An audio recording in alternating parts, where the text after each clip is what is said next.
Aneh ya, awal tahun seharusnya bikin semangat.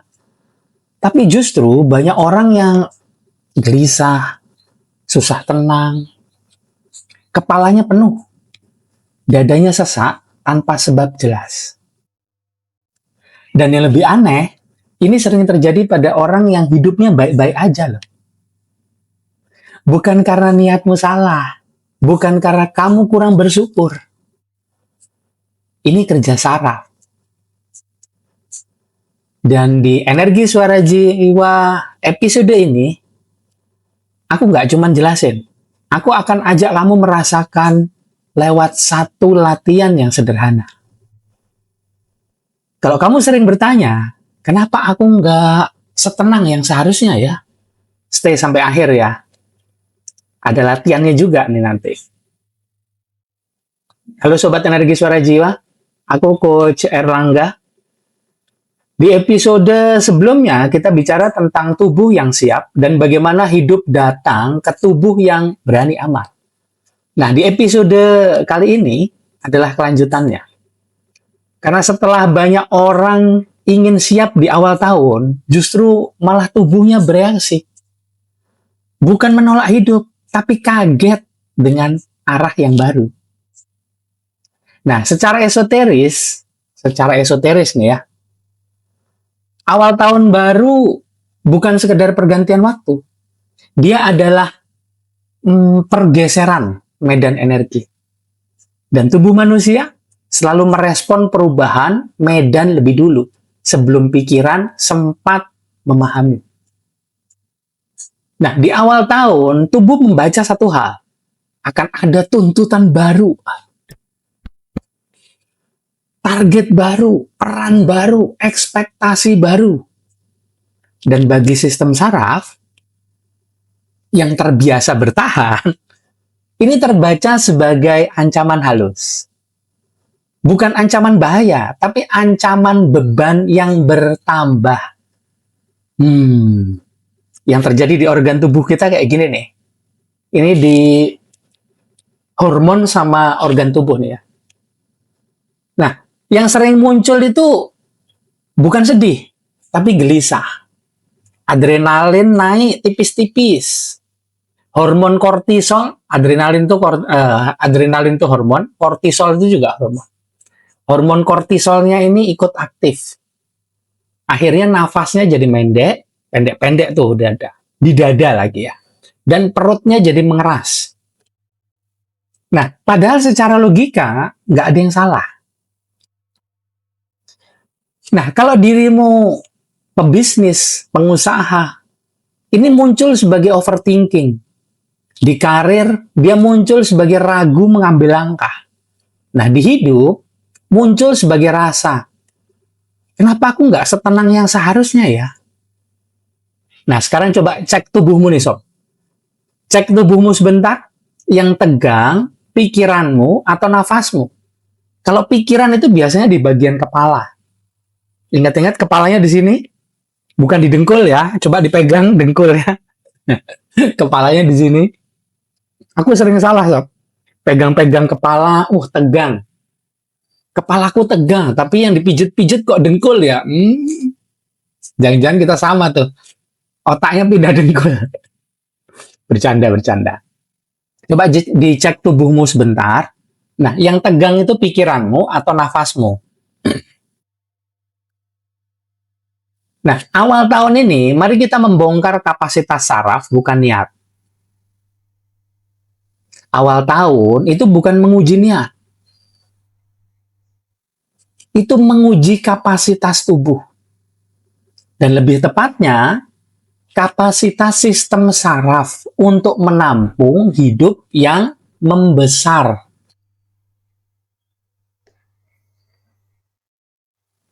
Apa yang terjadi di jaringan energi spiritual yang ada di dalam diri kita? Ini jarang didapatkan di mana-mana nih, percaya deh.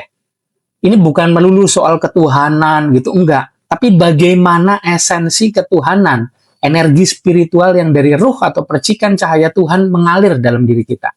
Jarang banget ini didapat penjelasannya. Sekarang aku jelasin pada sobat, supaya sobat jadi tahu.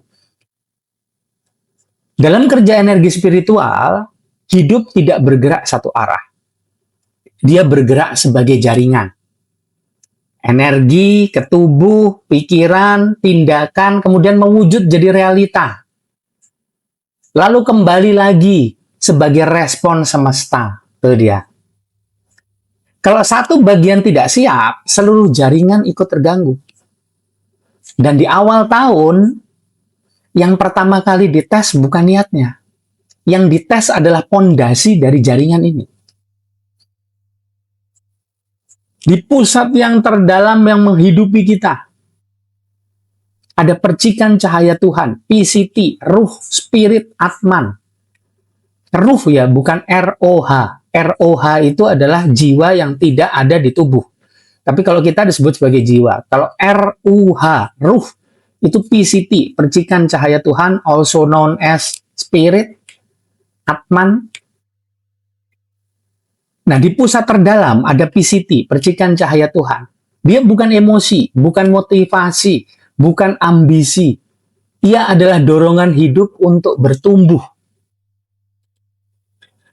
PCT selalu mendorong ke arah ekspansi. Lebih luas, lebih berani, lebih bertanggung jawab.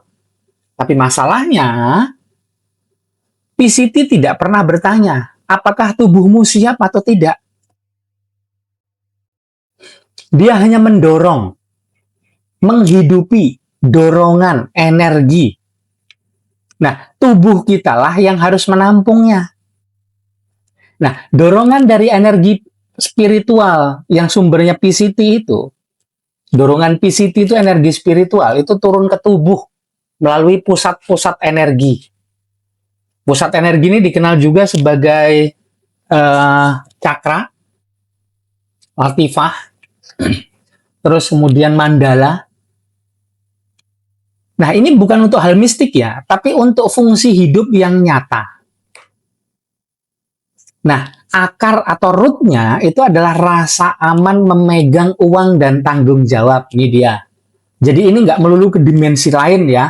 Ini akan mewujud embodied, dihayati di tubuh kita. Dan bisnis, usaha itu salah satunya kan. Nah, akar atau rootnya adalah rasa aman memegang uang dan tanggung jawab. Terus kemudian akar tadi itu cakra muladhara. Akar atau root energi dasar itu di cakra muladhara dasar. Terus kemudian di perut solar plexus itu daya mengambil keputusan. Kemudian di dada anahata, heart, itu adalah kapasitas untuk memberi dan menerima tanpa runtuh. Nah, di awal tahun, 3 pusat ini langsung aktif. Bukan karena kamu salah ya, tapi karena hidup berkata, aku akan bergerak. Nah, di lapisan selanjutnya, di saraf, organ tubuh, terus hormon. Nah, ini adalah pengaman atau penghambatnya di bagian ini ya. Masalahnya muncul saat pusat energi aktif, tapi saraf belum aman. Organ-organ mulai bersiaga. Adrenalin naik tipis-tipis. Adrenalin itu hormon. Hormon kortisol juga ikut aktif. Nafasnya jadi memendek. Tubuh nggak panik, tapi dia bersiap bertahan.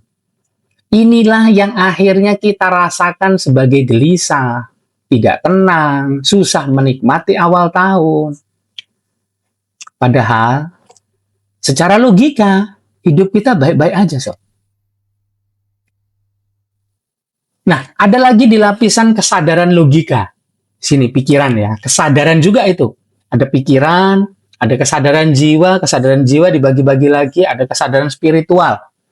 Kesadaran spiritual itu di ruh, itu dibagi 3 juga. Nah, di lapisan kesadaran logika, yang sering salah menyimpulkan, sob. Logika lalu masuk, bekerja.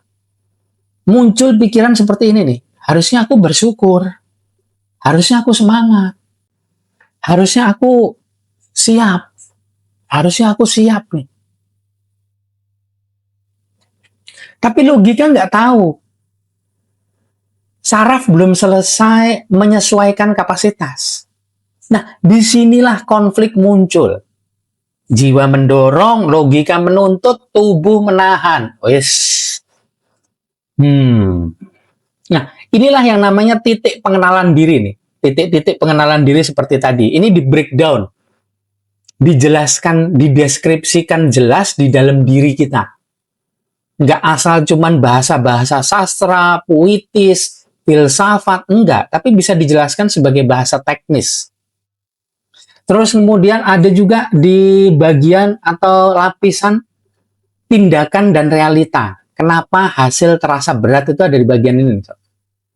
Nah, saat jaringan ini tidak sinkron, tindakan terasa berat. Keputusan jadi ragu, langkah terasa mahal, jarang dilakukan. Kesempatan terasa menekan akhirnya. Nah, bukan karena kamu nggak mampu, tapi karena tubuhmu bilang gini, aku belum aman menampung itu. Nah, aku belum aman menampung itu. Aku belum aman menampung yang akan datang. Terus kemudian ada respon semesta. Ini yang jarang disadari nih. Ini ada respon semesta. Ini lapisan keberapa tadi ya? 7. Semesta nggak merespon niat. Dia merespon kesiapan jaringan. Kalau jaringan kita stabil, hidup datang dengan halus. Nah, kalau jaringan kita tegang, yang datang terasa berat. Itulah sebabnya dua orang dengan niat yang sama bisa mendapat realita yang berbeda. Dua orang yang sama akan mendapatkan realita yang berbeda. Ada berbagai macam lapisan tadi ya yang aku ceritakan. Kalau mau aku ulangin lagi sebentar. Secara singkat, ada lapisan-lapisan di dalam diri kita yang bekerja. Yang pertama itu lapisan pertama itu di jaringan energi spiritual. Ini jarang banget dikasih tahu, biasanya diceritakan lewat bahasa-bahasa filsafat, bukan bahasa teknis. Yang pertama itu jaringan energi spiritual. Dia sumbernya dari ruh, spirit atau atman. Ini sumber energi di dalam diri kita. Sang Maha Hidup memberikan energinya lewat sini. Energi muncul ke tubuh, ke pikiran, akhirnya menjadi tindakan. Akhirnya juga menjadi realita hidup. Lalu kembali lagi sebagai respon semesta. Itu lapisan pertama. Terus kemudian lapisan yang kedua, PCT dan kesadaran jiwa, sumber dorongan. Nah, di pusat terdalam, PCT itu ngirim energi. Dia bukan emosi, bukan motivasi, bukan ambisi. Dia adalah dorongan hidup untuk bertumbuh. PCT lalu mendorong ke arah ekspansi, lebih luas, lebih berani, lebih bertanggung jawab. Nah, ini akhirnya akan menghidupi jiwa. Nah, terus ke lapisan yang ketiga, ke jaringan tubuh, cakra dan tubuh. Nah, dorongan dari PCT menghidupi jiwa, terus akhirnya energinya ke cakra.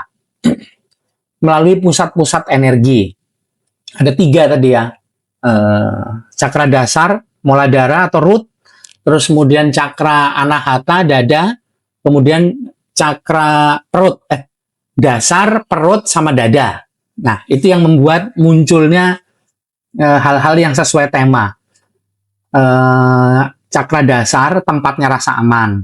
Untuk memegang tanggung jawab besar, terus kemudian keuangan, terus di perut, solar plexus, itu muncul daya mengambil keputusan. Kemampuan mengambil keputusan. Kemudian di dada, anahata, kapasitas memberi dan menerima tanpa runtuh, meskipun besar gitu ya, yang diterima. Terus ada kemudian lapisan yang keempat, ada saraf dan organ tubuh dan harmoni. Saraf, organ tubuh, kemudian sama hormon, dia berharmoni. Ini ya, pengaman atau penghambat. Kalau misalnya ada sesuatu hal yang tidak sinkron, tidak harmoni di 3 bagian tadi, saraf, organ tubuh, dan hormon, akhirnya pengamanan atau penghambat ini muncul di situ ya. Terus kemudian ada di lapisan yang kelima, kesadaran logika, pikiran. Ini sering salah menyimpulkan. Terus kemudian ada di lapisan yang keenam, tindakan dan realita. Kenapa hasil terasa berat itu ada di lapisan keenam. Terus kemudian lapisan ketujuh, respon semesta. Nah, ini yang paling jarang disadari tadi. Nah, kemudian inilah yang kita lakukan, yang kita latih bersama-sama di sini. Di ESV ini, energi suara jiwa. Awal tahun itu bukan ujian niat. Ia adalah ujian kapasitas saraf kita untuk menampung dorongan jiwa. Semakin besar potensi kita, semakin sensitif tubuh kita.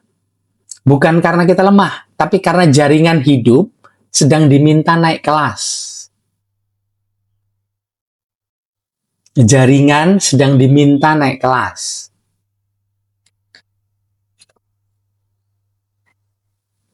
Realita tidak mengikuti niat. Realita mengikuti kapasitas saraf. Realita nggak mengikuti niat. Realita mengikuti kapasitas saraf kita. Nah, aku punya satu pengalaman di salah seorang klien program privat. Ada deh namanya, ada deh, dia lagi mendengarkan nih. Nah, secara logika, hidupnya itu sedang naik. Bisnisnya jalan, arah hidupnya jelas. Awal tahun penuh peluang. Tapi setiap pagi, badannya gelisah. Gelisah terus setiap pagi. Bukan cemas berlebihan, bukan takut gagal, tapi tidak sanggup menanggung beban lebih. Takut nggak sanggup menanggung beban lebih. Takut nggak sanggup menanggung lebih. Takut nggak sanggup menanggung tanggung jawab. Takut nggak sanggup menanggung uang masuk. Dari luar, ini terlihat seperti, apa ya namanya? Kurang percaya diri mungkin kalau orang bilang. Atau kurang siap mental mungkin. Padahal bukan itu nih, Sob. Setelah diselidiki, yang terjadi itu tubuhnya sedang memberi sinyal jujur bahwa kapasitas lama udah hampir habis. Kapasitas lama ya. Nah, kenapa bisa tahu itu? Karena dicek di matrik jiwanya. Saat dibaca lebih jauh di matrik jiwa, ini nunjukkan pola lama. Bukan pola gagal, tapi pola bertahan terlalu lama. Misalnya, sarafnya terbiasa hidup di mode siaga. Mode sarafnya itu adalah tahan, kuat, jangan jatuh. Wes. Nah, energi hidupnya jadi tercecer. Kemana? Di tanggung jawab lama, di peran yang sudah dilewati, di identitas aku harus sanggup. Nah, di sisi lain, percikan cahaya Tuhan atau PCT di dalam dirinya itu sangat aktif. Potensinya besar, dorongan jiwanya jelas. PCT-nya sedang mendorong naik kelas. Bukan hanya hasil, tapi kapasitas hidup. Nah, masalahnya bukan di jiwanya, masalahnya bukan di niatnya. Masalahnya ada di satu titik halus. Wadah tubuhnya yang belum siap menampung dorongan itu. Nah, kerja saraf adalah titik konflik yang nggak kelihatan karena halus. Setiap kali dorongan hidup datang, sarafnya bereaksi lebih dulu. Bukan dengan panik, tapi dengan nahan. Nahan napas, nahan perut kencang, menahan dada, napas pendek-pendek. Dan itulah yang ia rasakan sebagai gelisah. Bukan karena hidupnya salah, tapi karena tubuhnya belum kenal aman di level yang baru. Nah, apa yang dilakukan di dalam program-program privat ini? Nah, di pendampingan privat, kita nggak nambah target, nggak menyuruh lebih berani, nggak memompa mental, bukan. Yang kita lakukan adalah membaca struktur jiwanya, ngecek, ngeliat di mana energi hidupnya tertahan, terus membersihkan sisa beban energi yang belum selesai. Itu yang disebut sebagai timbunan energi negatif. Kemudian menutup kontrak lama di saraf.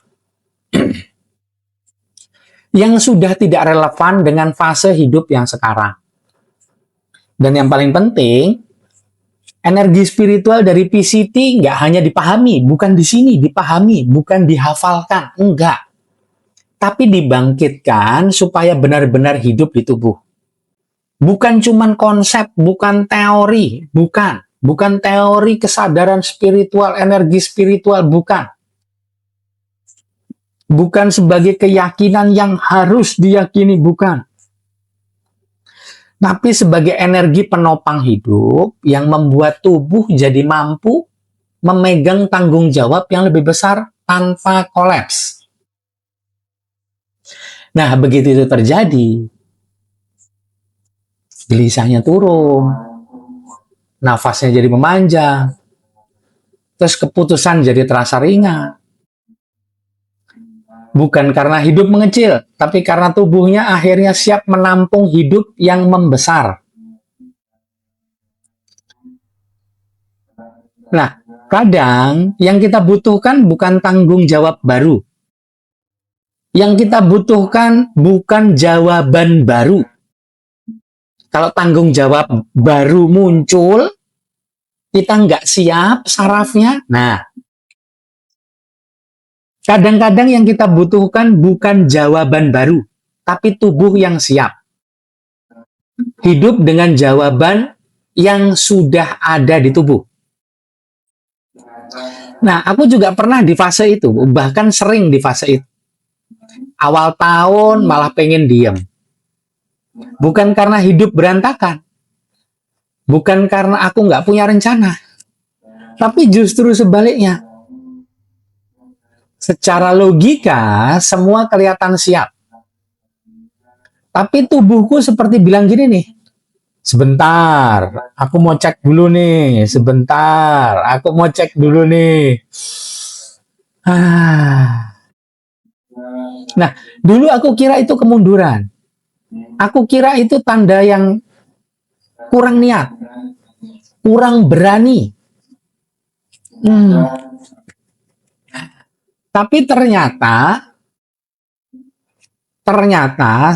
sekarang aku jadi tahu nih, itu bukan ragu, tapi ternyata itu adalah kalibrasi. Maaf ya tubuhku ya, seringkali dia disuruh maju terus tanpa diberi kesempatan istirahat. Nggak dipahami kalau minta istirahat. Aku kira kurang niatnya, ternyata tubuhnya lagi minta dipahami. Maaf ya tubuh.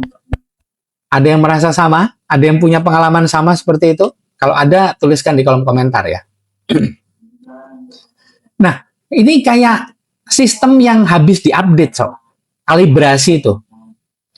Tiba-tiba semua aplikasi jalan lebih pelan, kalem, kok lemot banget sih? Nah, tubuh kita nggak ada yang error, nggak rusak.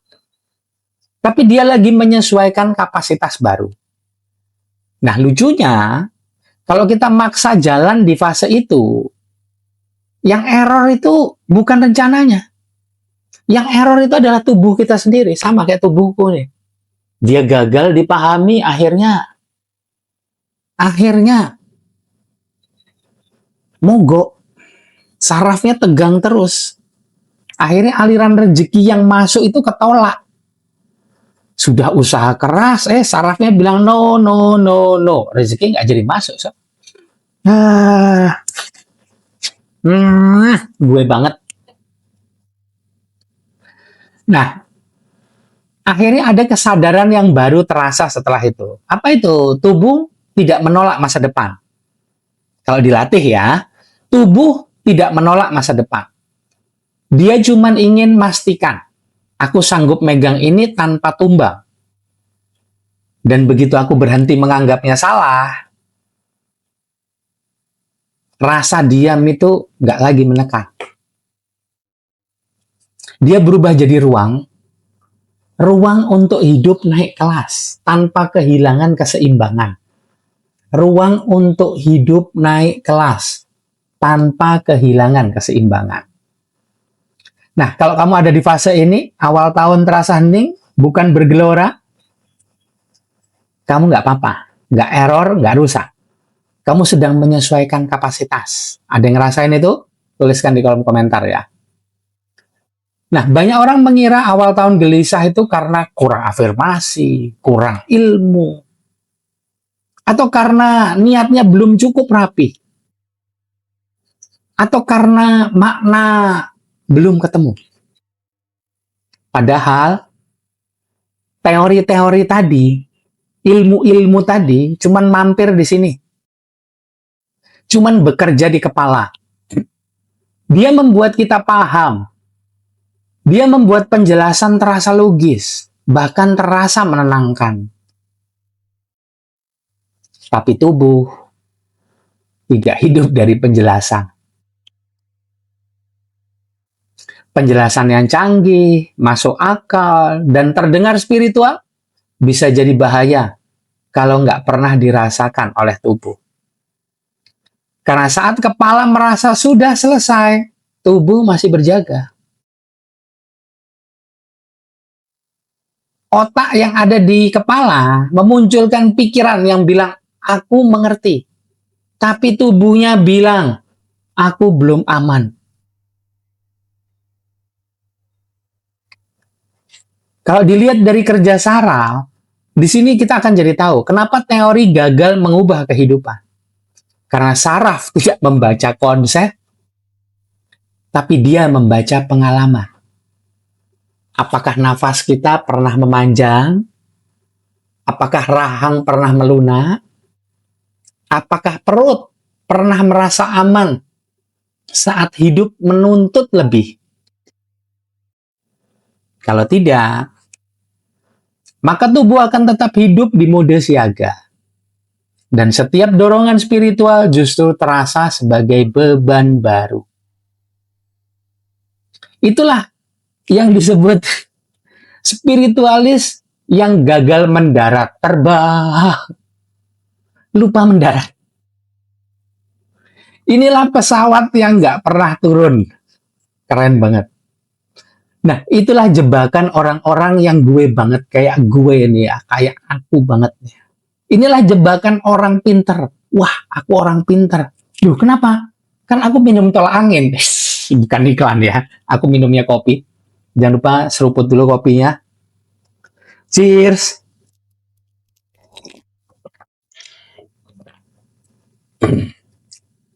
Inilah jebakannya orang pintar. Semakin paham, semakin banyak seharusnya. Duh, gue banget. Seharusnya ini begini begitu. Harusnya aku tenang.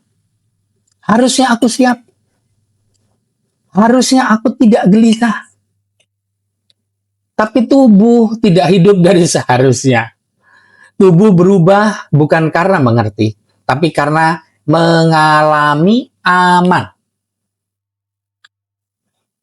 Nah, muncullah kemudian realita hidup. Dampak nyata di hidup, di bisnis, di karir, relasi sesama manusia. Tanpa pengalaman aman di tubuh, keputusan terasa berat, langkah terasa mahal, rezeki terasa menekan. Bukan karena kamu salah, tapi karena tubuhmu belum diajak ikut. Dan di titik ini, banyak orang menyalahkan diri. Padahal yang kurang bukan pemahaman, tapi penghayatan. Dikenal dalam bahasa Inggris embodiment. Teori yang berhenti di sini membuat kita terlihat matang. Tapi teori yang tidak turun ke tubuh membuat hidup terasa berat. Dan itulah sebabnya orang paling cerdas itu sering bilang, aku ngerasain paling capek. Nah, ada yang ngalamin hal yang itu? Yang kayak gitu? Kalau ada, tos dulu kita sama. Ingat-ingat, tubuh tidak berubah karena mengerti. Tubuh berubah karena mengalami aman. Nah, sekarang aku ajak dirimu ke latihan singkat. Kita latihan yuk. Bukan untuk memotivasi, tapi untuk memberi sinyal aman ke saraf. Yuk kita mulai latihan ya. Sekarang kita tidak sedang memperbaiki apapun ya. Kita hanya memberi tubuh kesempatan untuk merasa aman. Duduk tegak, tapi jangan kaku. Tegak, tulang punggungnya tegak, tapi nggak kaku. Kalau digerak-gerakin dia bukan gerak kayak tiang listrik, cuman gerak begini-gini. Enggak. Kalau dia nggak kaku, berarti gerakannya begini nih.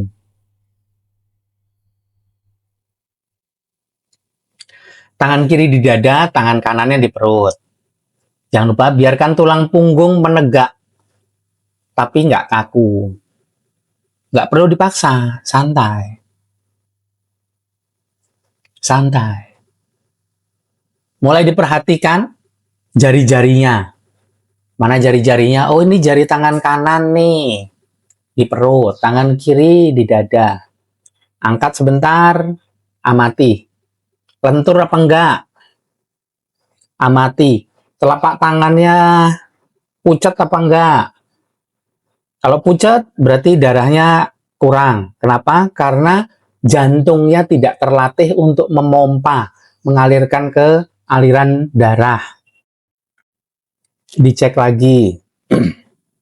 Cek lagi. Digerak-gerakin, disentuh perlahan. Dilihat, dipijit-pijit. Kadang-kadang dia dingin.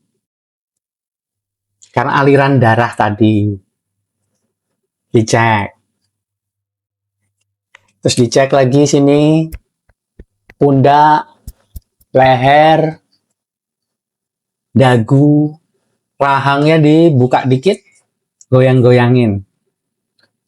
Kaku, nggak apa-apa. Ini tujuannya kita latihan setelah ini ya. Kita amati dulu.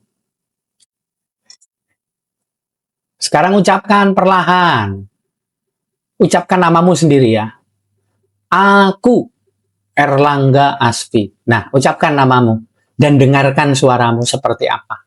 Oh, ini kondisi sebelum aku mulai latihan. Sekarang kondisi setelah latihan, ya nanti setelah latihan. Kita mulai latihannya. Telapak tangan kiri di dada, telapak tangan kiri di dada, telapak tangan kanan di perut.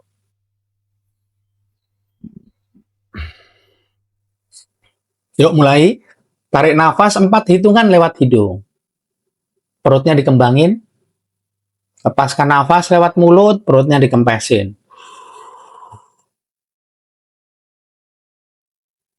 Tarik nafas lewat hidung. 4 hitungan. Lepaskan lewat mulut, 6 hitungan. Perut dikempesin.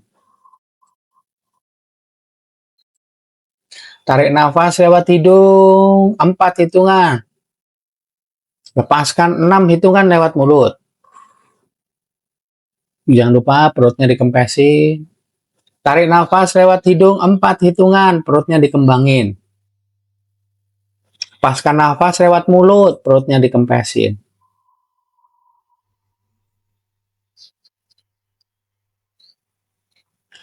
Nafas panjang dihembuskan berarti pesan ke saraf kita. Nggak ada yang perlu diserang. Kembali tarik nafas lewat hidung. 4 hitungan, perutnya dikembangin. Lepaskan lewat mulut, perutnya dikempesin. Di tahap ini, kita tidak mencari rasa tenang. Kita hanya menurunkan siaga di tubuh. Nah, sekarang saat tubuh mulai sedikit turun, santai, alarmnya mulai pelan-pelan, mulai mati alarmnya, off. Kita masuk lebih dalam. Tarik nafas lewat hidung 5 hitungan. Perutnya dikembangin. Tahan. Hitung 7. 1, 2, 3, 4, 5, 6, 7. Lepasin lewat mulut 8 hitungan.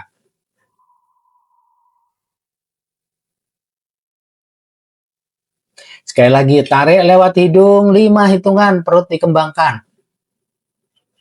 1, 2, 3, 4, 5. Tahan. Hitung 7. Tuh, 2, 3, 4, 5, 6, 7. Lepaskan nafas lewat mulut. Hitung 8 hitungan.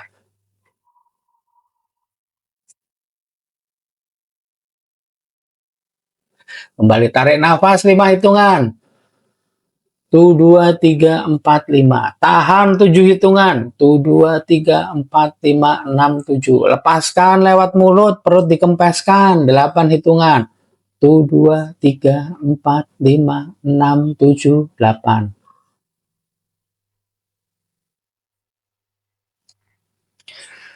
Nah, di fase tahan, yang terjadi adalah, yuk kita coba. Tarik nafas 5 hitungan lewat hidung. Tahan 7 hitungan. Di fase nahan, tubuh belajar bahwa dia bisa diam tanpa bahaya. Kemudian lepaskan 8 hitungan lewat mulut. Perutnya dikempesi. Di fase lepas nafas panjang, saraf belajar melepas kontrol. Inilah momen di mana banyak orang mulai merasa dadanya lebih longgar atau perutnya lebih anget. Kemudian lagi, tarik nafas lewat hidung. Hitung 5. Tuh, 2, 3, 4, 5. Tahan 7. Ini bukan untuk menenangkan, tapi untuk menanamkan rasa aman. Lepaskan 8 hitungan lewat mulut.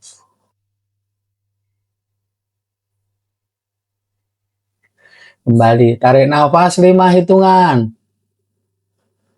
Tuh, 2, 3, 4, 5. Tahan 7. Lepasin 8. Perut dikempesin. Habiskan nafas, tahan. Ucapkan, aku aman menjalani arah hidupku. Kembali tarik nafas lewat hidung. Tarik sekarang 6 hitungan. Lepaskan 8 hitungan. Lepasnya lewat mulut. Kita resapi rasanya tadi. Aku aman menjalani arah hidupku.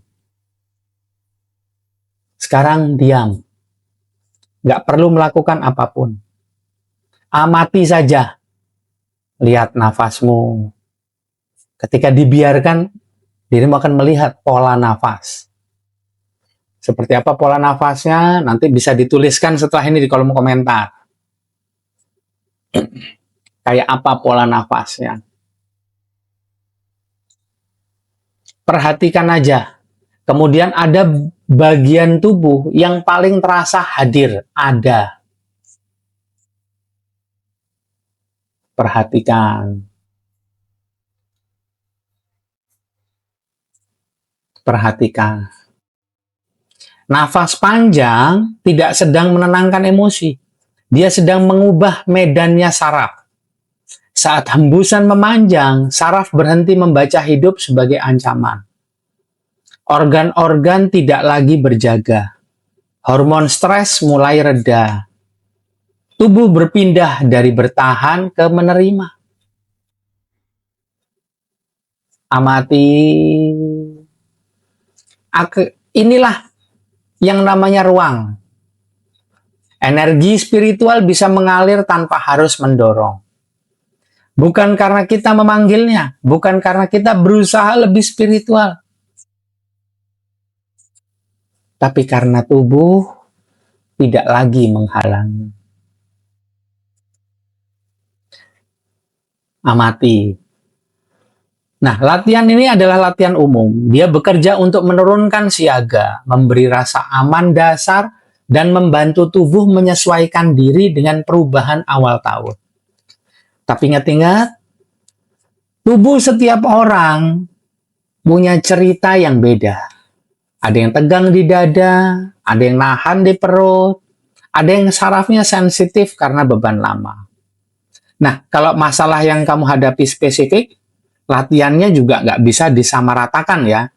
Ini berbeda, harus dilihat di matriks jiwanya. Nah, kalau dibaca di matrik jiwa, oh ya, matrik jiwa itu bukan ramalan, bukan label, bukan kepribadian. Dia adalah peta kerja hidup kita. Bagaimana jiwa mendorong, bagaimana saraf bereaksi, bagaimana tubuh menyimpan beban, bagaimana tindakan lahir, dan kenapa realita merespon seperti sekarang. Dengan membaca matrik jiwa, latihan tidak lagi umum. Dia menjadi tepat sasaran. Karena yang menyembuhkan bukan banyaknya latihan, tapi latihan yang sesuai. Dan itu nggak bisa ditebak. Dia perlu dibaca. Nah, latihan di video ini cukup untuk menjaga tubuh tetap aman. Tapi untuk fase hidup tertentu, tubuh membutuhkan pendampingan yang lebih personal.